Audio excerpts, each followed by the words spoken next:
సాధారణంగా హిందువులు తమ ఇళ్లలోని పూజ గదుల్లో, దేవాలయాల్లో దేవుడి ఎదుట దీపాన్ని వెలిగిస్తూ ఉంటారు. కొంతమంది ఉదయం, కొంతమంది సాయంత్రం దీపాలను వెలిగిస్తూ ఉండడం మనం చూస్తుంటాం. దీపావళి అంటే దీపాల వరుస. దీపాలను వెలిగించే ఈ పండుగను దీపోత్సవం అని కూడా అంటారు. ఈ పర్వదినాన దేశవ్యాప్తంగా దీపాల వెలుగులతో నిండిపోతుంది. కొంతమంది ఉదయం, సాయంత్రం దీపాలను వెలిగిస్తూ ఉంటారు. మరి కొంతమంది రాత్రి పగలు దీపం వెలుగుతూ అఖండ దీపాన్ని వెలిగించడాన్ని చూస్తుంటాం. అంతేకాకుండా కొంతమంది శుభకార్యాలప్పుడు దీపాలు వెలిగించడాన్ని మనం తరచుగా చూస్తూ ఉంటాం. అయితే మరి ఈ దీపాన్ని వెలిగించడానికి శాస్త్రీయ కారణాలు ఏమిటో ఇప్పుడు తెలుసుకుందాం. దీపం అనేది సానుకూలత చిహ్నంగా ఉంటారు. అంతేకాకుండా పేదరికం తొలగిపోతుందని నమ్ముతారు. హిందూ మతం ప్రకారం దీపం వెలిగించడానికి కారణం ఏంటంటే అజ్ఞానం అనే చీకటిని తొలగించి మన జీవితంలో వెలుగులు నింపేది దీపం. ఈ సమయంలో దీపాలను నెయ్యితో వెలిగిస్తే ఇంట్లో ఆనందం, శ్రేయస్సు లభిస్తుందని చెబుతారు. దీనివల్ల లక్ష్మీదేవి ఇంట్లో శాశ్వతంగా ఉంటుందని చాలా మందికి నమ్మకం. అంతేకాకుండా తాంత్రిక పూజలను విజయవంతం చేయడానికి నెయ్యి, దీపం నూనెని ఉపయోగిస్తూ ఉంటారు. దీపాలను వెలిగించడం వెనుక మరో శాస్త్రీయ కారణం కూడా ఉంది. మీరు మీ ఇంట్లో స్వచ్ఛమైన దేశీయ నెయ్యి లేదా ఆవు నెయ్యితో దీపం వెలిగిస్తే దాని పొగ ఇంట్లో ప్రతికూల శక్తులను తొలగించి సానుకూల శక్తిని ఇస్తుందని నమ్మకం.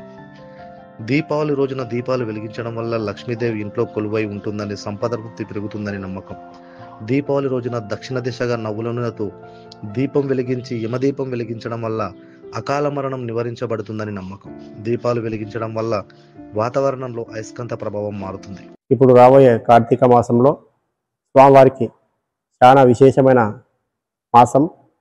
ఈ మాసంలో కార్తీక మాసంలో ప్రతిరోజు తెల్లవారుజామున లేచి తలస్నానాలు చేసి స్వామివారికి దీపారాధన చేయడం వల్ల, ఉసిరి చెట్టు దగ్గర దీపారాధన చేయడం వల్ల మనశ్శాంతి కొరకు, అలాగే ఆరోగ్యం, వివాహాలకు వివాహం, సంతానాలకు సంతానం, అలాంటి పవిత్రమైన ఈ మాసంలో స్వామివారి దీపారాధన చేయడం వల్ల తెల్లవారుజామున 4 గంటల నుంచి లేచి స్వామివారికి దీపారాధన, అభిషేకములు, మళ్ళీ అర్చనలు చేయడం వల్ల స్వామివారి యొక్క అనుగ్రహం మన మీద ఉంటుందని, స్వామి యొక్క ఆశీస్సులు కూడా మనపై ఉండాలని స్వామివారి దీపారాధన చేయడం వల్ల చాలా ఫలితం ఉంటుంది. ఈ మాసంలో ప్రత్యేకమైన మాసం ఇది.